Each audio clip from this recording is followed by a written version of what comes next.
the Red Room. The train screeched to a halt on a nameless platform. Aaron Clark, a travel writer with too many deadlines and too little inspiration, stepped down into the fog of an unfamiliar town.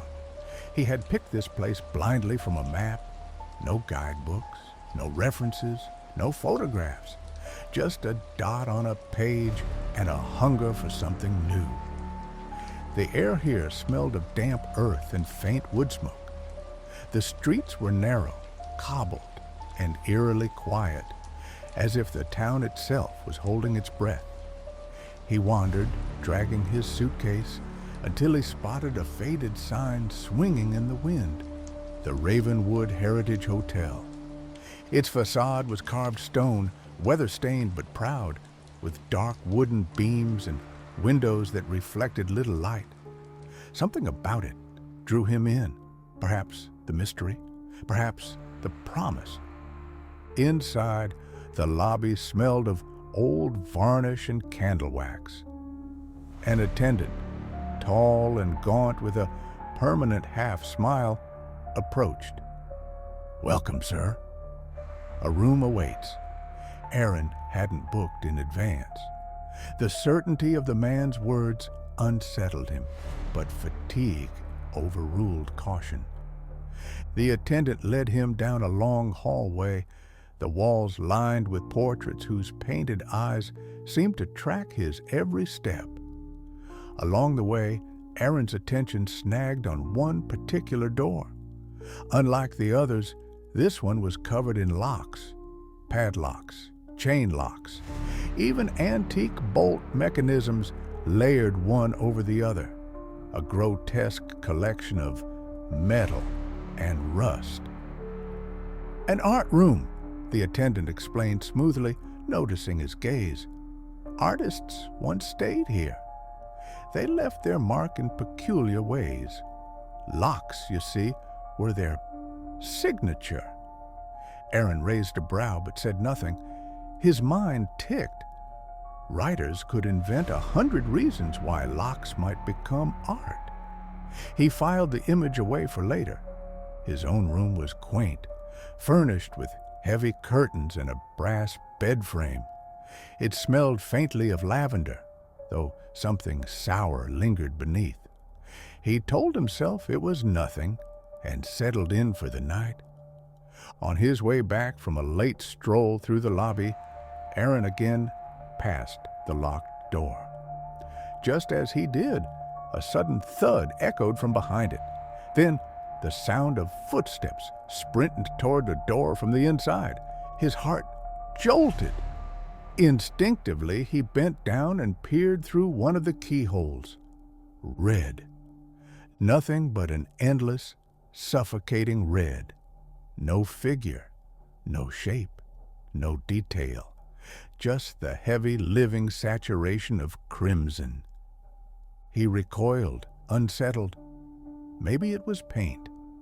Maybe a curtain. He laughed under his breath, more to convince himself than anything else, and returned to his room. But he dreamt of red, walls bleeding, paintings screaming. Every night it repeated. The hurried footsteps, the silence, the temptation of the keyhole, and always red. The strangest thing was how familiar the rhythm became.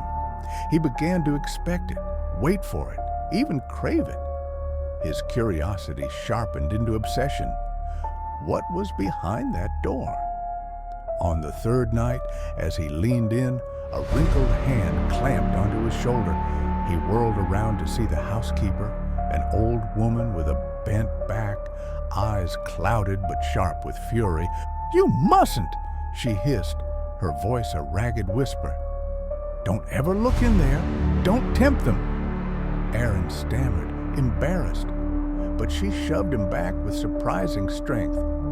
"You'll bring them closer. Do you hear me? Stop looking." She stormed off, muttering curses. That night, long after he had retired to his room, he heard a knock. Opening the door, he found the same housekeeper, her anger replaced with tremors of fear. She stepped inside without waiting. "This place, you should leave," she said, voice breaking. "Long ago, this hotel belonged to a man, an artist. They say he was brilliant. They also say he painted with blood, human blood. He would lure travelers, slit them, splash their lifeblood on the canvas. That room," she shivered, "that was his studio. Their screams lived in those walls. Their ghosts never left. The locks were meant to hold them in." Aaron half smiled, brushing it off. Ghost tales, every old inn had one. He thanked her, reassured her, but in his chest, curiosity burned brighter.